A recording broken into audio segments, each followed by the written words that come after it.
ফুটবলের একটি ছোট ভার্সন বলা যায় ফুটসালকে। ইনডোরে ছোট মাঠ, ফুটবলের তুলনায় কম সংখ্যক খেলোয়াড় ও কম সময়ে এই খেলাও ব্যাপক জনপ্রিয়। ইউরোপ, মধ্য এশিয়ার মতো বাংলাদেশেও এর জনপ্রিয়তা আছে, তবে তা খুবই সীমিত। তবে এবার এই জনপ্রিয়তা বাড়তে যাচ্ছে। প্রথমবারের মতো আনুষ্ঠানিকভাবে গঠিত হতে যাচ্ছে বাংলাদেশ জাতীয় ফুটসাল দল।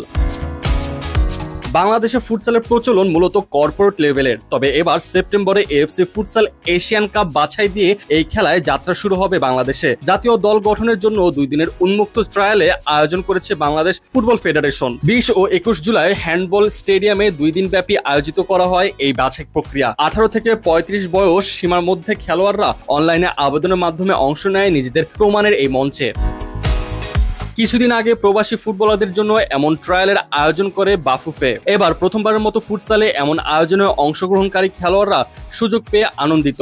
আলহামদুলিল্লাহ, এখন পর্যন্ত দেখতেছি অনেক ভালো। আগে আমরা যেটা দেখতে পারিনি, এখন ট্রায়াল হচ্ছে আমাদের ফুটসালের।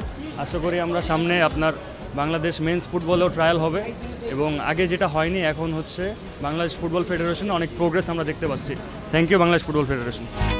ট্রায়াল থেকে প্রথম 40 জনের তালিকা করা হবে বলে জানা যায়। এরপর বিদেশি কোচ আসলে 24 জনের দল করার পর একেবারে শেষ 14 জনকে নিয়ে দল যাবে এএফসি ফুটসাল এশিয়া কাপ বাছাই খেলতে। সেপ্টেম্বরে মালয়েশিয়াতে হবে এই বাছাই পর্ব। জি গ্রুপে বাংলাদেশের প্রতিপক্ষ ইরান, মালয়েশিয়া, সংযুক্ত আরব আমিরাতের মতো শক্তিশালী দলগুলো। তাই প্রস্তুতি জোরদার করতে ইরান থেকে কোচ আনার চেষ্টা করছে বাফুফে।